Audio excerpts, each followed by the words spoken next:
ఓం శ్రీ గురుభ్యో నమ. ఓం గణేశాయ నమ. సరస్వతాయ నమ. గురు దత్తాత్రేయ నమ. గురు బ్రహ్మ గురు విష్ణు గురుదేవ మహేశ్వర గురు సాక్షాత్ పరబ్రహ్మ తస్మై శ్రీ గురువే నమ.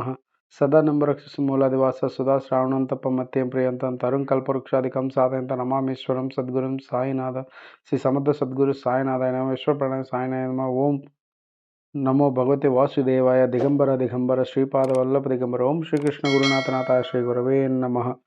ముందుగా మా గురువు గారు అయినటువంటి శ్రీకృష్ణ గురుజీ గారికి పాదాభివందనం చేస్తూ ఈరోజు సాయి సచ్చరిత్రం మరొక అధ్యాయంతో పారాయణం మొదలు పెడదాం.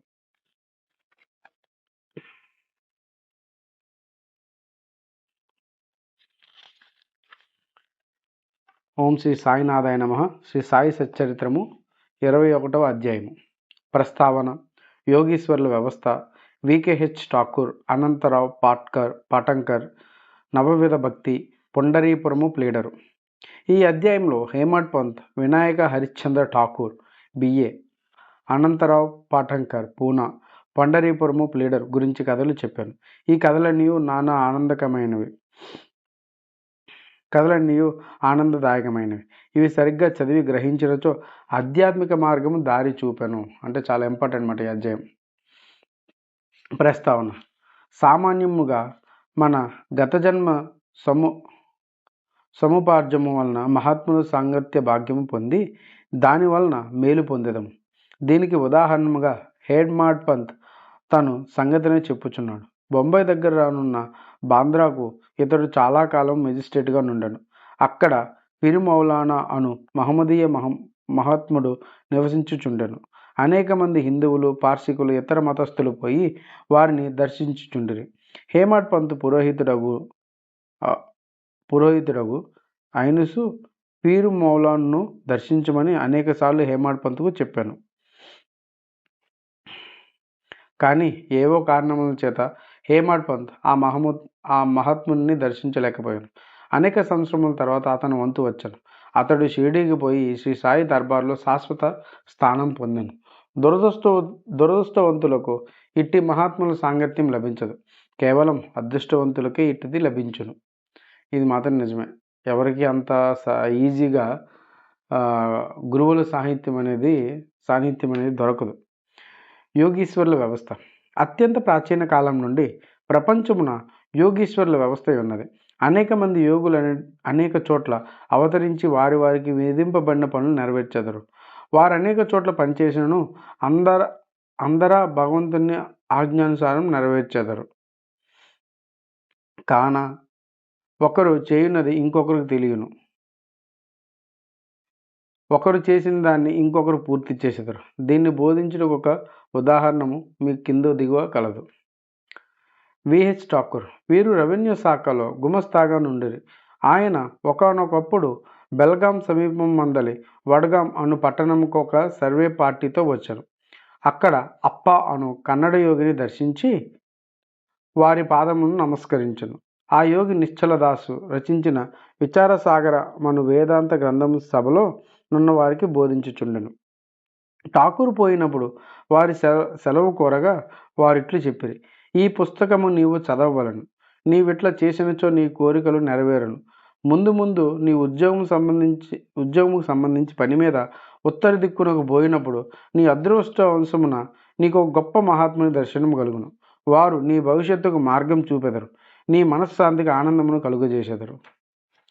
ఆ తర్వాత ఠాకూర్ జున్నూరుకు బదిలీ అయ్యాను. అచ్చటికి పోవుటకై నావేఘాట్ లోయను దాటి పోవలసి ఉండను. ఈ లోయ మిక్కిలి లోతైనది. దాన్ని దాటుట చాలా కష్టము. దాన్ని దాటుటగా కెనుబోతు తప్ప ఇతర ఏదీ ఉపయోగించరాదు. కావున ఎనుబోతుపై లోయను దాటుటచే అతనికి బాధ కలిగను. అచ్చటి నుండి కళ్యాణ్ వద్దకు పెద్ద ఉద్యోగంపై బదిలీ అయ్యాను. అచ్చట నానాసాహెబ్ చాందోర్కర్తో పరిచయం కలిగాను. ఆయన వలన సాయిబాబా గురించి అనేక సంగతులు తెలుసుకొని వారిని దర్శింప కాక్షించెను. ఆ మరుసటి దినమే నానాసాహెబ్ షిరిడీకి పోవుటకు నిశ్చయించుకొనెను. కావున ఠాకూర్ను కూడా తనతో రమ్మని అడిగాను. ఠాకూర్ తనకు ఠానాలో సివిల్ కేసు ఉండటచే రాలేనని చెప్పాను. అందుచే నానాసాహెబ్ ఒక్కడే వెళ్ళాను. ఠాకూర్కు ఠానాకు వెళ్ళాను. కానీ ఇచ్చట కేసు వాయిదా పడాను. అతడు నానాసాహెబ్ వెంట షిరిడీకి వెళ్ళకపోవటచే మిక్కిలి పశ్చాత్తాపపడాను. అయినప్పటికీ షిరిడీ వెళ్ళాను. అంతకు ముందు రోజేనే నానాసాహెబ్ షిరిడీ విడిచిపెట్టానని తెలిసిను. ఇతర సన్నిహితులు కొందరు అక్కడ కలిసిరి. వారు ఠాకూర్కు బాబా వద్దకు తీసుకొని పోయారు.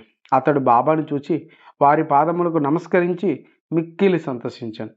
అతని కండ్లు ఆనంద బాష్పములచే నిండును, ఒడులు గుగ్గురు పొడిచెను. కొంతసేపటికి సర్వజ్ఞుడై బాబా ఇట్లను, ఇచ్చటికి మార్గం అప్ప బోధించు నీతులంత సులభము కాదు. నీవే ఘాటులో ఎనుబోతుపై సవారీ చేయడం కంటే కష్టం. ఈ ఆధ్యాత్మ మార్గము మిగిలి కఠినమైనది. దీనికి ఎంతో కృషి అవసరం.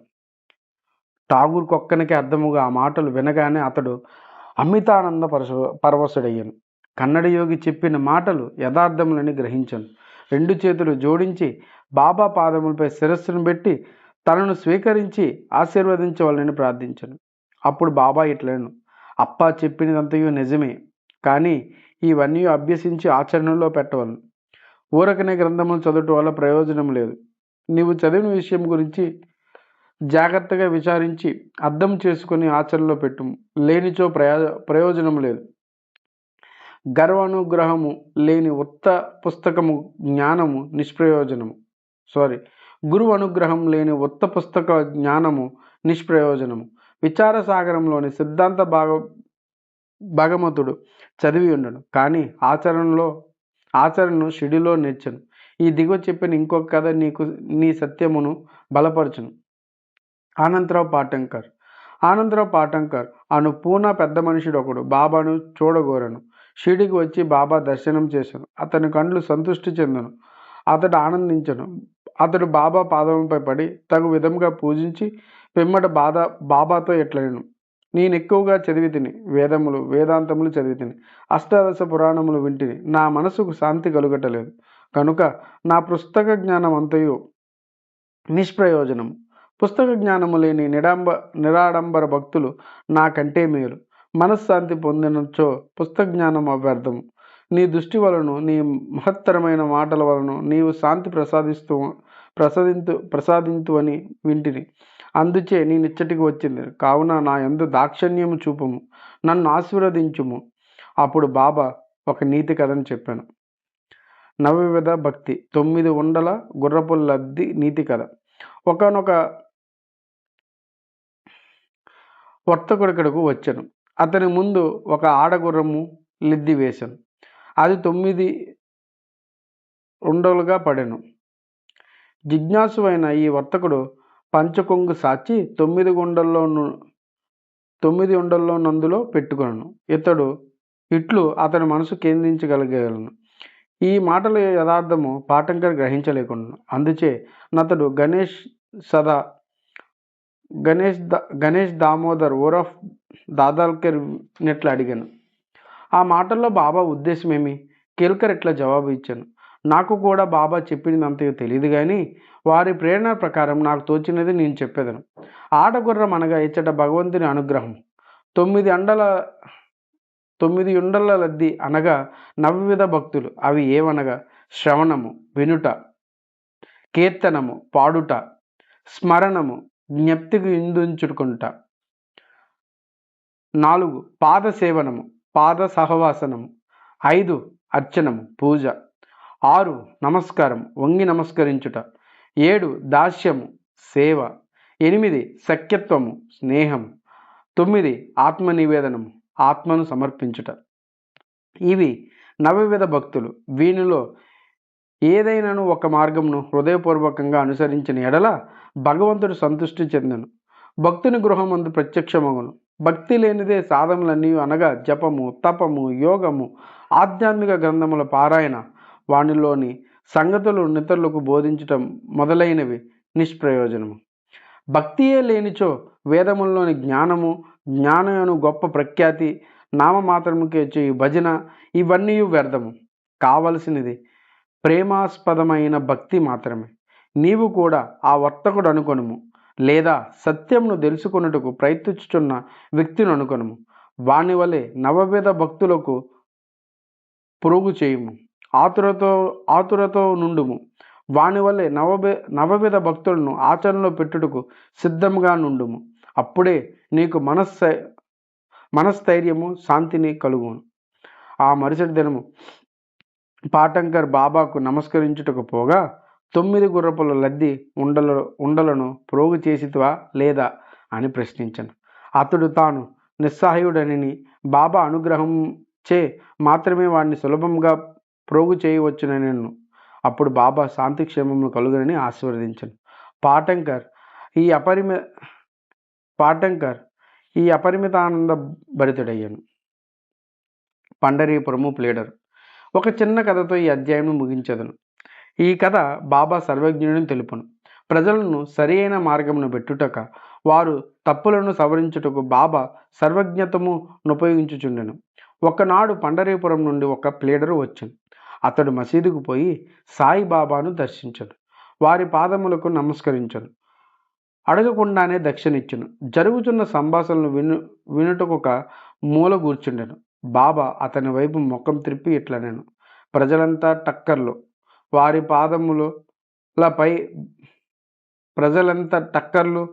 వారి పాదములపై బడిదరు, దక్షిణిచ్చెదరు, కానీ చాటుగా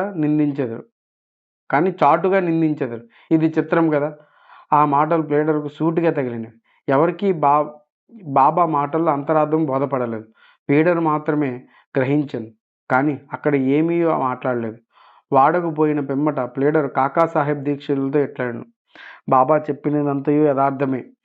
ఆ బాణము నాపై ప్రయోగించిరి. అది నా గురించియే. నేనెవరిని నిందించకూడదు, తృణీకరించరాదని బోధించుచున్నది. పండరీపురము సబ్జడ్జియోగు స్కూలర్ తన ఆరోగ్య అభివృద్ధి కొరకు షిరిడీకి వచ్చాను. ఇచ్చటనే మకాము చేశాను. ప్లేడర్ విశ్రాంతి గదిలో దీని గురించి వివాదం జరుగును. రోగంచే బాధపడుచున్న సబ్జడ్జి ఔషధము సేవించక షిరిడీకి పోయిన మాత్రమున బాగునా అని మాట్లాడుకుంటారు. సబ్జడ్జిని వ్యాఖ్య చేసిరి. సాయిబాబాను నిందించిరి. నేను కూడా అందు కొంత భాగము వహించితిని. నేను చేసినది సమంజసం కాదని ఇప్పుడు బాబా నిరూపించను. ఇది నాకు దూషణం కాదు, నాకది ఆశీర్వచనమే. ఇది నాకు ఒక ఉపదేశము. నేనిక మీదట ఎవరిని దూషించరాదు, ఎవరిని నిందించరాదు, ఇతర విషయంలో జోక్యం కలుగజేసుకొనరాదు. పండరీపురంకు షిరిడి 300 మైళ్ళ దూరంలో ఉన్నది. బాబా సర్వజ్ఞునిచే పండరీపురంలో ప్లేడర్ విశ్రాంతి గదిలో ఏమైతే జరిగినో తెలుసుకున్నది. ఈ నడుమునున్న స్థలము, నదులు, అడవులు, పర్వతాలు వారి సర్వజ్ఞతమును కడ్డుపడలేదు. వారు సర్వమును చూడగలిరి. అందరి హృదయంలో గల దానిని చదవగలరు. వారికి తెలియని రహస్యం ఏదీయూ లేదు. దగ్గరనున్నవన్నీ, దూరంగానున్నవన్నీ, ప్రతి వస్తువు కూడా పగటి కాంతి వలె వారికి తేట తెల్లము. ఎవడైనా దూరంగా కానీ దగ్గరగా కానీ ఉండనిము, బాబా సర్వంతర్యామి అగుటచే వారి దృష్టిని తప్పించుకొనుటకు వీలు లేదు. దీన్ని బట్టి ప్లేడర్ ఒక నీతిని నేర్చుకున్నాను.